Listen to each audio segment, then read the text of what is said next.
ஹே ஆமீஸ், welcome back to அந்தரியம் TN அந்த நான் கூட அந்தரியம். ஓகே, நம்ம இப்போது வியோட நியூ இயர் தான் வந்து பார்க்க போகிறோம். ஏன்னா நேற்றே வியோட பர்த்டே.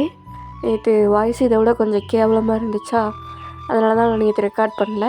இன்றைக்குமே நல்லா இல்லை தான், எனக்கு நல்லாவே தெரியுது.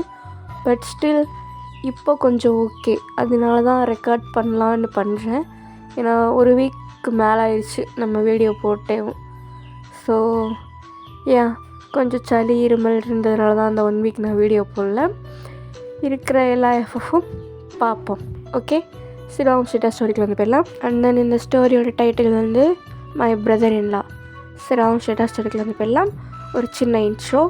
நம்ம வி வந்து உங்கள் கூட பிறந்த அக்கா இருப்பாங்கள்ல, அவங்களோட ஹஸ்பண்ட். ஆனால் நீங்கள் இதுவரை வியை பார்த்ததே கிடையாது. எப்படின்னா, நீங்கள் வந்து 18 வயசாக இருக்கும் போதே உங்கள் அம்மாவும் அப்பாவும் வந்து பிரிஞ்சிருவாங்க, டிவோர்ஸ் பண்ணிட்டு. நீங்கள் வந்து அப்பா கூட யூஎஸ் போயிருப்பீங்க. உங்கள் அக்கா வந்து உங்கள் அம்மா கூட வந்து கொரியாவில் வந்து இருந்திருப்பாங்க. நீங்கள் 2 பேரும் மோஸ்ட்லி எப்போயாவது வந்து ஃபோனில் தான் வந்து பேசுவீங்க. சின்ஸ் தென் நீங்கள் வந்து எடுத்து நேரில் மீட் பண்ணதே கிடையாது. அவங்களுக்கு கல்யாணம் ஆயிடுச்சுன்றது தெரியும், ஆனால் யார் கூட ஆச்சு என்ன ஏதுன்னு எதுவுமே தெரியாது. இப்போது உங்கள் அம்மாவும் இல்லை, உங்கள் அப்பாவும் இல்லை. நீங்கள் இப்போ தான் உங்கள் ஸ்டடீஸ்லாம் முடிச்சுட்டு யூஎஸில் வந்து கொரியாவுக்கு வந்து வர்றீங்க. ஃபஸ்ட் டைம் ஆஃப்டர் ஒரு என்ன சொல்கிறது 10 இயர்ஸ்க்கு அப்புறம் வந்து கொரியாவுக்கு வந்து வர்றீங்க. உங்கள் அக்கா வந்து உங்களை விட ஒரு 5 வயசு மூத்த பொண்ணு அப்படின்ற மாதிரி வச்சுக்கலாம். நீங்கள் வந்து ரொம்ப ப்ளேஃபுல்லான ப்ளஸ் கொஞ்சம் கோல்டான அந்த மாதிரி டைப்பு. உங்கள் அக்கா வந்து கம்ப்ளீட்லி ஆப்போசிட். பயங்கர சைலண்ட், எல்லாமே கொஞ்சம் டிசிப்ளினாக மெயின்டைன் பண்ணுவாள். அவங்க அக்காவுக்கும் வீக்கும் கல்யாணம் ஆகி இப்போது ஒரு 7 இயர்ஸ்க்கு மேலே ஆயிடுச்சு. இன்னுமே அவங்களுக்கு வந்து குழந்த வந்து இல்லை. சரி, இதுலேருந்து அப்படியே கண்டினியூ பண்ணிக்கலாம். நீங்கள் ஃபோனில் எருமை மாடு எவ்வளோ நேரம் வெயிட் பண்ணேன், நான் யார் கூட தான் வந்து தொலையணும், ஃபோட்டோவாக அனுப்புறியா அப்படின்னு சும்மா வந்து கேட்குறீங்க. ஃபோட்டோலாம் அனுப்ப முடியாது, ஏன்னா வர்றது என் புருஷன். ஃபஸ்ட் டைம் நீ பார்க்குறல, ஃபோட்டோவில் பார்த்தா சப்புன்னு முடிஞ்சு போயிடும் அப்படின்னு சும்மா வந்து சொல்கிறா. சரி, எப்படி தான் இருப்பார், செம்ம ஹேண்ட்ஸமாக இருப்பார். அசிங்கமாக அதை கேட்டுருவேன். ஏய், உண்மையிலே ஹேண்ட்ஸமாக இருப்பார்டி, அங்கே இருக்கிறதுல யார் ரொம்ப ஹேண்ட்ஸமாக இருக்கான்னு பாரு, அவங்கள போய் அப்ரோச் பண்ணு. இதுக்கு நான் செருப்படி வாங்க, ஒழுங்காக அந்தால வந்து என்ன வந்து கூப்பிட சொல்லு அப்படின்னு சும்மா சொல்லிட்டு வந்து வச்சிடுறீங்க. உங்கள் அக்காவும் சிரிச்சிட்டு அவங்க ஹஸ்பண்டுக்கு வந்து கூப்பிட்றாங்க. நீங்கள் ரொம்ப நேரம் அங்கே நின்றுட்டே இருக்கீங்களா, அப்போது ஏய் அப்படின்னு சும்மா ஒரு சவுண்டு, எவன்டாவன் அப்படின்னு சும்மா திரும்பி பார்க்குறீங்க. டாவா அப்படின்னு சும்மா வந்து கேட்குறாரு. நீங்கள் ஓ நல்லா தானே பாரிக்கான், யார் இது அப்படின்னு சும்மா வந்து பார்த்துட்ருக்கீங்க. பார்த்ததெல்லாம் போதும், வா போகலாம். யார்ப்பா நீ அப்படின்னு சும்மா வந்து கூப்பிட்றீங்க. ஓ அக்கா புருஷன் அப்படின்னு சும்மா சொல்லிட்டு உங்கள் பேக்கை வந்து எடுத்துகிட்டு போகிறாரு. நீங்கள் ஓ இந்த ஆள் தானா, செம்மையாக தான் இருக்கான் அப்படின்ற மாதிரி தான் வந்து பார்த்துட்டு போயிட்டுருக்கீங்க. அப்படியே என் அக்கா புருஷன்டி இப்போலாம் பார்க்கக்கூடாது அப்படின்ற மாதிரி உங்களுக்குள்ளே நீங்களே வந்து சொல்லிட்டுருக்கீங்க. அவர் அப்படியே ஃபாஸ்ட்டாக நடந்து போயிட்டே இருக்காரு. இவன் எப்படி ஓடிட்டுருக்கான் அப்படின்ற மாதிரி நீங்களும் பின்னாடியே குடுன்னு ஓடி போகிறீங்க. தென் ஒரு இடத்துல நின்றாரா, நீங்கள் அதை பார்க்காம அவர் மேலே போய் அடிச்சிடுறீங்க. அவர் ஒட்ட ஹெல் எதுக்கு இப்படி ஓடிட்டுருக்க அப்படின்னு சும்மா வந்து கேட்குறாரு. அட அதை நான் கேட்கணும் அப்படின்னு சும்மா வந்து கேட்குறீங்க. ஏய் மோதல் இந்த மாதிரி அதெல்லாம் பேசுகிற நிப்பாட்டே அப்படின்னு சும்மா வந்து சொல்கிறாரு. பெரிய கேப்டன் விஜயகாந்த் அப்படின்னு சும்மா வந்து சொல்கிறீங்க. எனக்கு அது கேட்டுருச்சு, நான் எதுவுமே சொல்லே, அது அப்படி உங்களுக்கு கேட்கும், உங்கள் காதில் பிரச்சனைன்னு நினைக்கிறேன், நாங்கள் போகலாம் அப்படின்னு சும்மா சொல்லிட்டு முன்னாடி நடக்கிறீங்க. வழி தெரியுமா, தெரியாது, அப்புறம் எப்படி இவ்வளோ வேகமாக முன்னாடி போகிறேன், அதான் உங்கள் பிஏ போகிறாருல, வாங்க வாங்க அப்படின்னு சும்மா சொல்லிட்டு போயிட்டுருக்கீங்க. சரியான இம்சை அப்படின்னு சும்மா அவர் சொல்லிட்டு வந்துட்டுருக்காரு. நீங்கள் காரில் ஏறலான்னு போகிறீங்களா, ஏறு என்ன அப்படியே ஏறுறேன், வேறு எப்படி ஏறணும், இது வேறு வழி இருக்கா அப்படின்னு சும்மா வந்து கேட்குறீங்க. மொதல் ஷூவை க்ளீன் பண்ணிட்டு வாப்போ அப்படின்னு சும்மா வந்து சொல்கிறாரு. ஷூவை க்ளீன் பண்ணிட்டு கையை கழுவிட்டு வா, அதுக்கப்புறம் தான் என் வண்டிக்குள்ளே ஏறணும், ரொம்ப காஸ்ட்லியான பொருள் அப்படின்னு சும்மா சொல்லிட்டு போய் ஏறுறானா. நீங்கள் சரியான சிடுமுஞ்சியாக இருப்பான் போல், சை இவனைய கல்யாணம் பண்ண அக்கா அப்படின்னு சும்மா சொல்லிட்டு நீங்களும் உங்கள் ஷூவெல்லாம் கழுவிட்டு ஷூவெல்லாம் க்ளீன் பண்ணிட்டு கையெல்லாம் கழுவிட்டு வந்து வர்றீங்க. இப்போ ஏறலாமா, க்ளீன் பண்ணிட்டியா, ஓ பாருங்கள் நல்லா பாருங்கள் அப்படின்னு சும்மா சொல்லிட்டு உங்கள் கையை கொண்டு போய் மூஞ்சிலே வச்சிடுறீங்க. நம்ம திஃபக் கையறி அப்படின்னு சும்மா சொல்லிட்டு ஏமா கர்ச்சிப்பில் வச்சு துடைக்கிறாரு.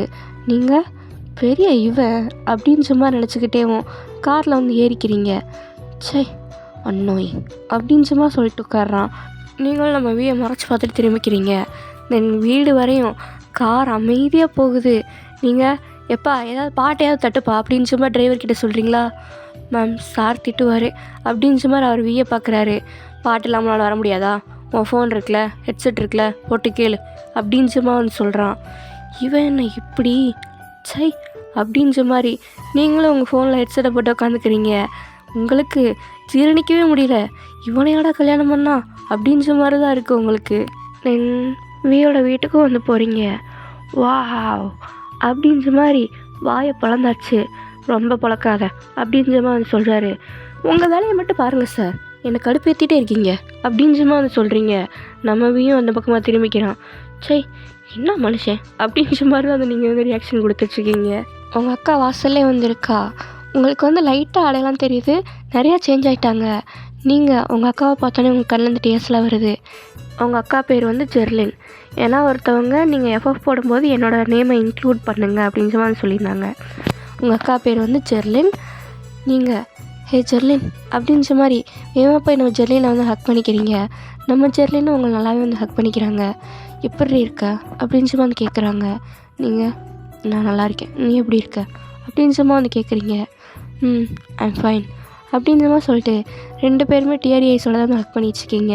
அப்போ நம்ம ஜெர்லின் லக்கேஜெலாம் இருக்குது, அவர் ரூமில் வந்து வச்சிரு அப்படின்ற மாதிரி சொல்லிட்டு போகிறாரு. சரிங்க அப்படின்ற மாதிரி சொல்கிறா. நீங்கள் நம்ம போனதுக்கப்புறம் ஏண்டி உனக்கு வேறு ஆளே கிடைக்கலையா, இவெல்லாம் எப்படி கல்யாணம் பண்ண, அமைதியாக பேசுறி அப்படின்ற மாதிரி சொல்கிறா. அம்பிட்டு பயமா? அம்பிட்டு பயலாம் இல்லை, அம்பிட்டு லவ் மண்ணாங்கட்டி அப்படின்ற மாதிரி சொல்கிறீங்க. தென் உள்ளேயும் வந்து போகிறீங்க. நம்ம ஜெர்லின் உங்களை ஹாலில் உட்கார வச்சுட்டு, நான் உனக்கா எவ்வளோ நாள் வெயிட் பண்ண தெரியுமா? நான் உன்னை எத்தனை தடவை கூப்பிட்ருக்கேன், ஒரு தடவை வந்திருக்கலாம்ல. உனக்கு அப்பா கோவத்தை பற்றி தான் தெரியும்ல, அவர் இங்கே வரக்கூடாது, அம்மாவும் அண்ணையும் பார்க்கக்கூடாது அப்படின்ற மாதிரி எக்கச்சக்கமாக கண்டிஷன் போட்டார். அவர் இருக்கிற வரையும் என்னால் வர முடியல, இல்லாமல் போனதுக்கப்புறம் என் ஸ்டடீஸ் இருந்துச்சு, அதனால் வரல.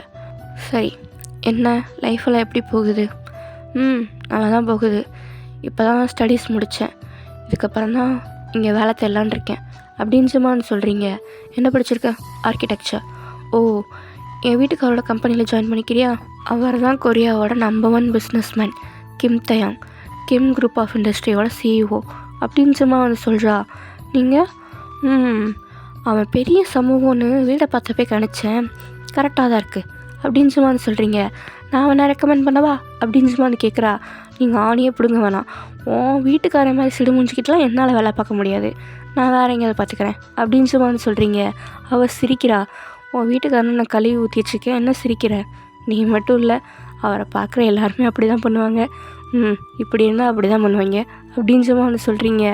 அவரோட வெளித்தோற்றம் பிஹேவியர் வேணால் கோல்டாக இருக்கலாம், ஆனால் டீப் டவுன் அவர் ஒரு குழந்த மாதிரி. ஆமாம் 35 வயசு குழந்ததே அப்படின்ற மாதிரி சொல்கிறீங்க. அவங்க சிரிக்கிறாங்க.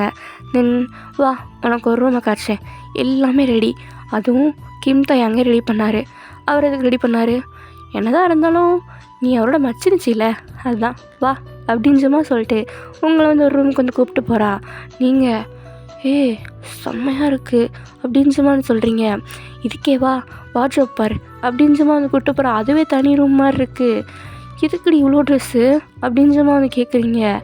இதெல்லாம் உனக்காக தான், நான் தான் ஆல்ரெடி ட்ரெஸ் வச்சுருக்கேனே, பரவாயில்ல வச்சுக்கோ. அப்போது எல்லாமே ஓகே தானே, எதுவும் குறை இருக்கா அப்படின்ற மாதிரி பின்னாடின்னு ஒரு வாய்ஸு. நீங்கள் 2 பேரும் திரும்பி பார்க்குறீங்க. பார்த்தா அது நம்ம நீங்கள் எதுக்கு இவ்வளோ ட்ரெஸ், இதெல்லாம் ரிட்டர்ன் பண்ணுங்கள். நான் எப்போயும் ரிட்டர்ன்லாம் பண்ண மாட்டேன், வேணும்னா யூஸ் பண்ணு, பின்னாடி தூக்கி குப்பையில போடு அப்படின்ற மாதிரி சொல்லிட்டு போகிறாரு. நீங்கள் இவன் மண்டை மேலே போட்டா என்ன அப்படின்ற மாதிரி கையை தூக்கிட்டு போகிறீங்க. ஆனால் அடிக்கலை, ஏன்னா அவள் திரும்பி பார்த்துட்டா டக்குன்னு. நீங்கள் அச்சோ காக்கா பறக்குது அப்படின்ற மாதிரி திரும்பிக்கிறீங்க. ஜெர்லின், நம்ம வீட்டோட ரூல்ஸ் அண்ட் ரெகுலேஷன்ஸை சொல்லி வச்சிரு அப்படின்ற மாதிரி சொல்லிட்டு போகிறாரு. சரிங்க அப்படின்ற மாதிரி அவளும் சொல்கிறா. நீங்கள் பெரிய வாயில் வந்துடப்போகுது அப்படின்ற மாதிரி சொல்கிறீங்க. எனக்கு கேட்டுருச்சு, உனக்கு கேட்கணுன்னு தான் நான் சொல்லவே செஞ்சேன் அப்படின்ற மாதிரி மறுபடியும் சொல்கிறீங்க. இதுவும் கேட்டுருச்சு அப்படின்ற மாதிரி சொல்கிறான். நீங்கள் அட காதுன்னு இருந்தால் கேட்க தான் செய்யும், போங்க போய் வேலையை பாருங்கள் அப்படின்ற மாதிரி சொல்கிறீங்க. அவரும் அங்கேருந்து வந்து போயிடுறாரு. நம்ம ஜெர்லின், நான் கூட இப்படிலாம் பேசினது ரெடி அவர்கிட்ட, நீ இப்படி ஊமை கொட்டனா இரு அப்படின்ற மாதிரி சொல்கிறீங்க. நீங்கள் அப்படியே பெட்டில் உட்காந்துட்டு, சரி உன் லைஃப்பை பற்றி சொல்லு அப்படின்னு சும்மா வந்து கேட்குறீங்க. நம்ம சேர்ல நாங்கள் பக்கத்தில் உட்காந்துட்டு என்ன சொல்லணும், எப்படி போச்சு இந்த 10 வருஷம் அப்படின்னு சும்மா வந்து கேட்குறீங்க. எதுவும் பெருசாக சொல்கிறதுக்கு இல்லை. நான் ஒரு இடத்துல வேலை பார்த்தேன். அந்த கம்பெனியோட ஓனர் வியோட அப்பா, அவருக்கு என்னை பிடிச்சிருந்ததுனால வீக்கு கல்யாணம் பண்ணி வச்சார். வியா கிம் தயங்கன்னு தானே சொன்னேன். வீணு சில பேர் வீட்டில் கூப்பிட்றது. ஆஹா, அந்த சுடு மூஞ்சிக்கு சில பேர் ஒன்று தான் குறை அப்படின்னு சும்மா சொல்கிறீங்க. ஏய், நீ புதுசாக வந்ததுனால உனக்கு அப்படி இருக்குது. அவர் பிஹேவியர் வெளியே தான் அப்படி இருக்கும். சரி சரி, அவன் ஃபிலாசபியை விட்டு உன் ஃபிலாசபியை சொல்லு அப்படின்னு சும்மா சொல்கிறீங்க. நாங்கள் கல்யாணம் பண்ணிக்கிட்டோம், ஓப்பன் மைண்டோட தான் கல்யாணம் பண்ணிக்கிட்டோம். ஏன்னா அவருக்கும் எந்த ரிலேஷன்ஷிப்பும் இல்லை, எனக்கும் எந்த ரிலேஷன்ஷிப்பும் இல்லை. ஜாலியாக சொல்ல முடியாது, ஜாலியாகலாம் இல்லை. அவர் கொஞ்சம் ரிசர்வ்டான டைப். எல்லாமே டிசிப்ளினாக நீட்டாக இருக்கணும், க்ளீனாக இருக்கணும் மோஸ்ட்லி. அவருக்கு வந்து டஸ்ட்னா அலர்ஜி. ஓ, இந்த கருமாந்திர வேறையா அப்படின்னு சும்மா கேட்குறீங்க. தென் லைஃப் போயிடுச்சுக்கு அப்படின்னு சும்மா சொல்கிறா. சரி, என்னோடய இன்னொரு கேள்விக்கு பதில் சொல்லு. எந்த வருஷமும் இல்லாத மாதிரி இந்த வருஷம் ஏன் நான் வந்தே ஆகணும், உன்னை பார்த்தே ஆகணும்னு நட முடித்தேன்? நான் வரலன்னு சொன்னால் என் கூட எடுத்து பேசவே மாட்டேன்னு சொன்னேன், என்ன ரீசன் அப்படின்னு சும்மா கேட்குறீங்க. அதை தான் எப்படி சொல்லுன்னு தெரில, என்னன்னு சொல்லு அப்படின்னு சும்மா கேட்குறீங்க. உனக்கு தெரியும்ல, எனக்கு கல்யாணம் ஆகி 7-8 வருஷம் ஆச்சு. ஆனால் இன்னும் குழந்த பிறக்கலன்னு நேற்று தானே சொன்னேன் ஃபோனில் அப்படின்னு சும்மா கேட்குறீங்க. அதான் என்ன, அதான் தெளிவாக சொல்கிறியா அப்படின்னு சும்மா கேட்குறீங்க. சரி ஓகே, நான் சொல்கிறேன், ஆனால் நீ எனக்காக அதை பண்ணணும் அப்படின்னு சும்மா சொல்கிறா. நீ சொல்லு, நான் அப்புறமா யோசிக்கிறேன். இல்லை, நீ ஃபஸ்ட்டு ப்ராமிஸ் பண்ணாதான் நான் அதை வந்து கேட்பேன் அப்படின்னு சும்மா சொல்கிறா. ஏன்டி இப்படி இது பண்ணுற, என்னன்னு சொல்லு. சரி ப்ராமிஸ் சொல்லித்தொலை அப்படின்னு சும்மா சொல்கிறீங்க. ஏன்னா அவன் கண்ணில் டியர்ஸில் வந்துருச்சா, அதனால தான் நீங்கள் வந்து ப்ராமிஸ் பண்ணியிருப்பீங்க. வீக்கிட்ட எந்த குறையும் இல்லை. உன்கிட்ட இருக்கா? ஆமாம், என்னால் குழந்தை பெற்றுக்க முடியாது. மீறி நான் கன்சீவ் ஆனாலும் என் உயிருக்கே ஆபத்தாயிருன்னு சொல்லிட்டாங்க. சரி, அதுக்கு உனக்கு தெரியும்ல, இது எவ்வளோ பெரிய ஃபேமிலி, அதுக்கு கண்டிப்பாக ஹையர் இருக்கணும்னு. சரி சொல்லு. நான் அடாப்ட் பண்ணவும் யோசித்தேன், ஆனால் அது சரிப்பட்டு வராது. வியோட குழந்த தான் வேணும் அப்படின்னு மாதிரி அவன் ஃபேமிலியில் கேட்டிருக்காங்க. அப்புறம் நான் அதுக்கு என்ன பண்ணணும்? என்ன கேட்குற, முதல்ல அதை கேளு அப்படின்னு சும்மா கேட்குறீங்க. நீ வீ கூட இருந்து ஒரு குழந்தை பெற்றறியா அப்படின்னு சும்மா கேட்குறா. நீங்கள் வாட் கம் அகேன் அப்படின்னு சும்மா சொல்கிறீங்க. துப்பார், கோவப்படாத அப்படின்னு சொல்லி உங்ககிட்ட நீல்டன் போடுறா. என்ன பண்ணுற ஜெர்லின், எந்தி, நான் சொல்கிறது கேளு ஃபஸ்ட்டு. எனக்கு தெரியும் இது எவ்வளோ கஷ்டமான முடிவுன்னு, ஆனால் நான் சின்ன வயசுலேருந்து இப்போ வரையும் உங்ககிட்ட எதுவுமே கேட்டதில்லை, ரைட்? ஆமாம், இப்போது ஒன்று கேட்குறேன். வீக்குள்ளே இருந்து எனக்கு ஒரு குழந்தை பெற்றா. என்னால் வேறு யார்கிட்டையும் வீயை விட்டு தர முடியாது. ஆனால் தங்கச்சி கூட சக்கலாத்தி சண்டை போடுறது எவ்வளவோ பெட்டர் அப்படின்னு சொல்லிட்டு அழுகிறாங்க. பைத்தியக்காரி மாதிரி பேசாத, என்னால் அதை ஒத்துக்க முடியாது. எப்படி, எனக்கு பிடிக்கல இது அப்படின்னு சொல்கிறீங்க. ப்ளீஸ் கன்சிடர் இட் எனக்காக அப்படின்னு சொல்கிறா. ஏய், தண்ணியை கிண்ணியை போச்சிக்கா, உன் புருஷன் கூட என்னை படுக்க சொல்கிறியா நீ, அதுவும் குழந்தைக்காக? ஏன் குழந்தை இல்லைன்னா இன்னும் எத்தனையோ வருஷம் கழிச்சு கூட பெற்றுக்கலாம். என்னால் முடியாது ஒயன், வெயிட் பண்ண முடியாது. ஏன்னா நான் இப்போ லேட் பண்ணேன்னா வீக்கு இன்னொரு கல்யாணம் பண்ணி வச்சுருப்பாங்க அப்படின்னு சொல்கிறா. நீங்கள் என்னடி இப்படி பண்ணுற அப்படின்னு மாதிரி உங்களுக்கும் கண்ணெல்லாம் கலங்குது. என்னடா அது அப்படின்னு மாதிரி. ஜஸ்ட் அவர் கூட இருந்து ஒரு குழந்தை மட்டும் பெற்று கொடுத்துரு, அதுக்கப்புறம் நான் உன்னை நிறுத்த மாட்டேன். நீ எங்கே வேணால் போகலாம், ஒரு அம்மாவாக நான் அந்த குழந்தைய டேக் கேர் பண்ணிக்குவேன். ஓ அப்படி 9 மாதம் நான் என் வயிற்றில் வளர்கிற குழந்தைய நான் உனக்கு தரலன்னா என்ன பண்ணுவேன்? நீ என்ன அவ்வளோ நம்புறியா? ஆஃப்டர் ஆல் நானும் ஒரு பொண்ணு தானே, எனக்கும் தாய்மையோட ஃபீலிங்லாம் வந்துட்டா அப்படின்னு கேட்குறீங்க. நீ எனக்காக நீ என்ன வேணால் பண்ணுவேன்னு எனக்கு தெரியும். அதனால தான் நான் உன்கிட்ட கேட்குறேன். மற்றவங்கக்கிட்ட ஏன் இந்த விஷயத்தை கொண்டு போகலன்னா, வி வந்து number 1 richest man in South Korea.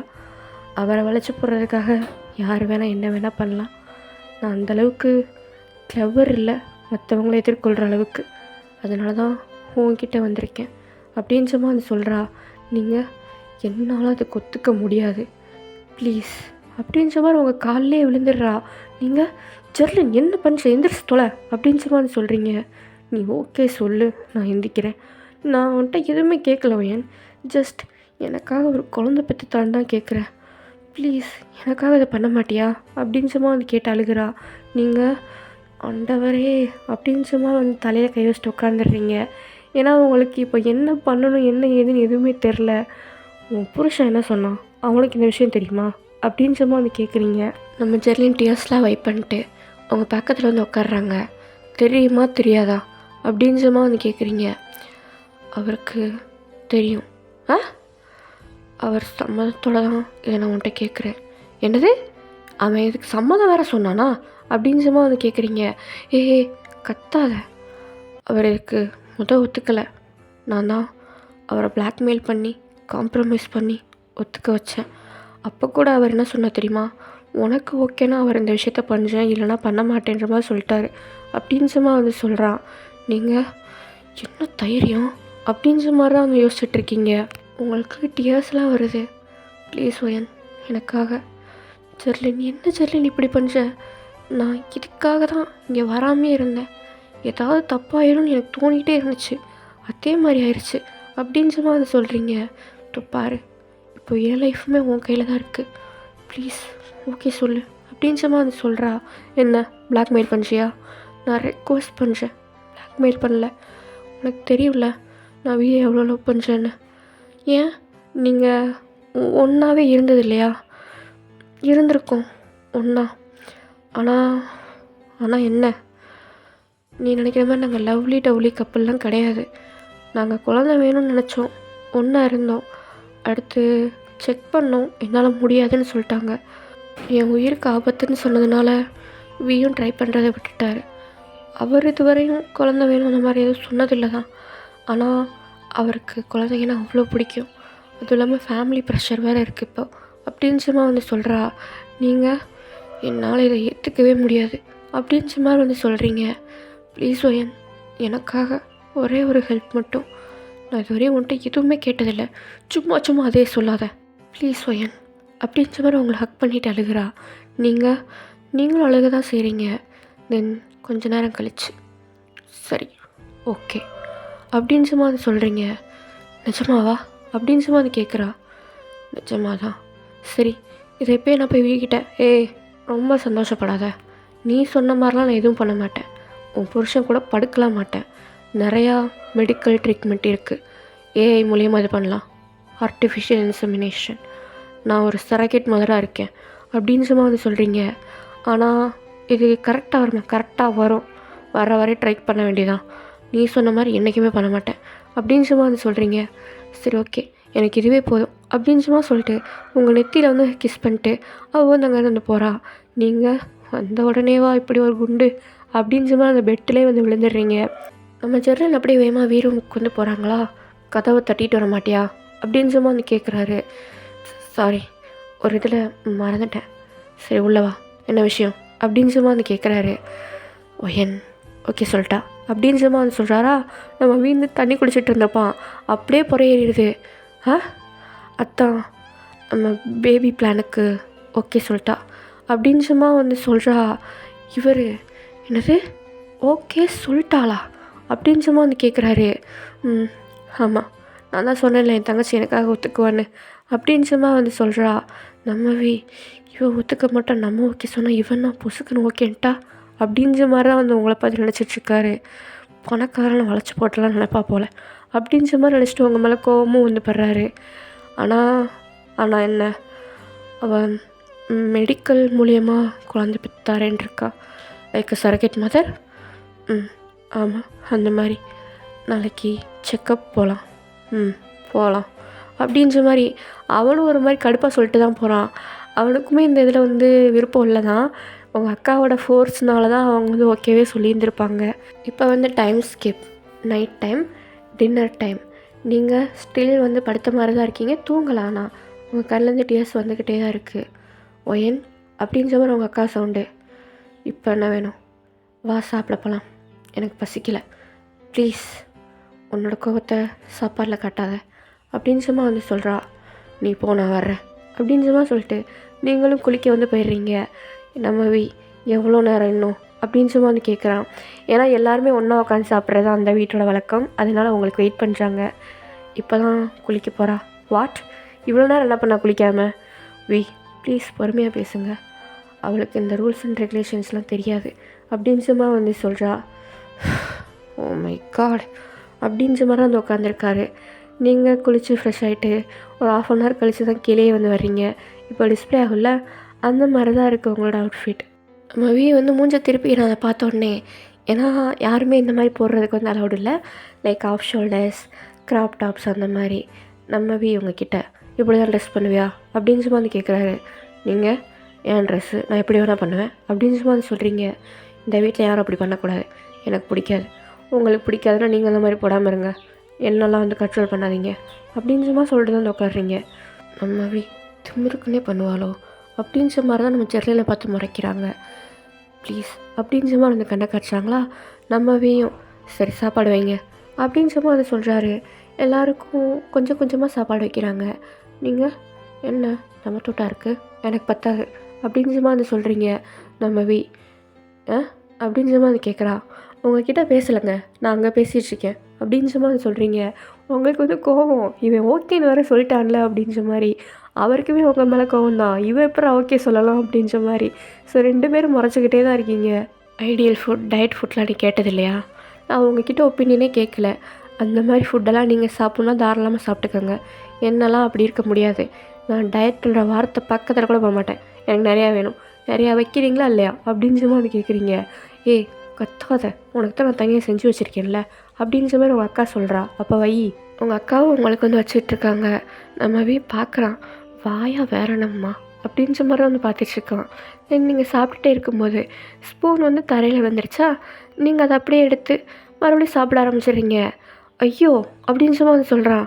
நீங்கள் யாருக்கு என்னாச்சு அப்படின்னு வந்து பார்க்குறீங்க. என்ன கீழே விழுந்ததை எடுத்து அப்படியே வாயில் வைக்கிறேன், ஏன் அப்படின்னு வந்து கேட்குறீங்க.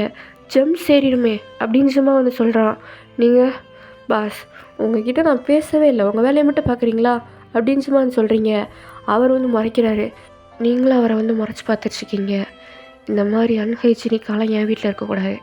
ஹலோ என்னங்க அதில் உங்களுக்கு ஹைஜீனிக்கெலாம் போயிடுச்சு? தரையில் என்னோடய ரிஃப்ளெக்ஷன் தெரியுது, அந்தளவுக்கு சுத்தமாக இருக்குது, அதில் தானங்க விழுந்துச்சு அப்படின்னு வந்து சொல்கிறீங்க. உங்களுக்கு கடுப்பு, என்னடா அவன் இப்படி இருக்கான்னு. அவர் டிஸ்கஸ்டிங் அப்படின்ற மாதிரி சாப்பிடாமே வச்சுட்டு போயிடுறாரு. நீங்கள் திரும்பி உங்கள் அக்காவை பார்க்குறீங்க. என்னடி அப்படின்ற மாதிரி. அவர் அப்படி தான், ப்ளீஸ் கொஞ்சம் அட்ஜஸ்ட் பண்ணிக்கோ அப்படின்ற மாதிரி வந்து சொல்கிறா. மண்ணாங்கட்டி அப்படின்ற மாதிரி நீங்கள் வந்து சாப்பிட ஆரம்பிச்சிடுறீங்க. நம்ம வந்து அப்படி தான், அவர் கொஞ்சம் டிசிப்ளினாக ஹைஜீனிக்காக அந்த மாதிரி தான் இருக்கணும். ஸோ டைமும் வந்து ஸ்கிப் ஆகுது.